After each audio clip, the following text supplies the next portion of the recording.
I'm actually from the Woodlands, Texas, Okay. but I go to school at Taylor University. Outstanding. Good. Hello. I'm Abby Dye. Hi, Abby. I'm from North Michigan, Crystal Lake. It's been a very productive recess.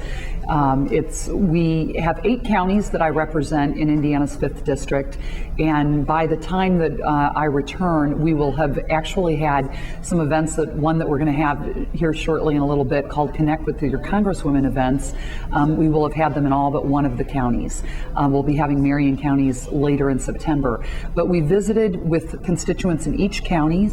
We've had anywhere between 30 and about 60 people show up, and we are getting to visit with them one-on-one. So we really are hearing from constituents what's on their mind, what their top concerns are. I'm visiting with each of them for a few minutes and actually having a real conversation with them, which I've very much enjoyed. I think the greatest crisis right now facing this country is this decision about whether or not we will go with a limited strike in Syria or not. But what I certainly need to hear before I make my decision, and I have not made my decision, although I will share with you that the largest majority of my constituents are against a strike in Syria. But I do believe that we must be very mindful about protecting our allies and ensuring that Israel is protected. I traveled to Israel with a number of other House freshmen. A lot of freshmen went just this August. I stood on the Syrian border in Israel and actually heard explosions and artillery fire and heard the conflict. And so Israel is of grave concern to me, their safety, not just from the spillover in Syria, but what Iran will do to retaliate. So I need to hear how are we planning for retaliation from Iran against Israel, or even more importantly, against the United States?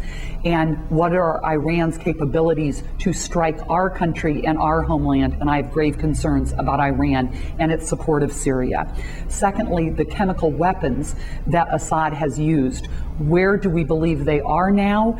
How will we ensure that those chemical weapons, if we do institute a strike, is it to be attacking the assets controlling those chemical weapons? And how will we assure, or can we be assured, that those chemical weapons have already not gotten into the hands of Hezbollah, who also want to destroy Israel and are terrorists?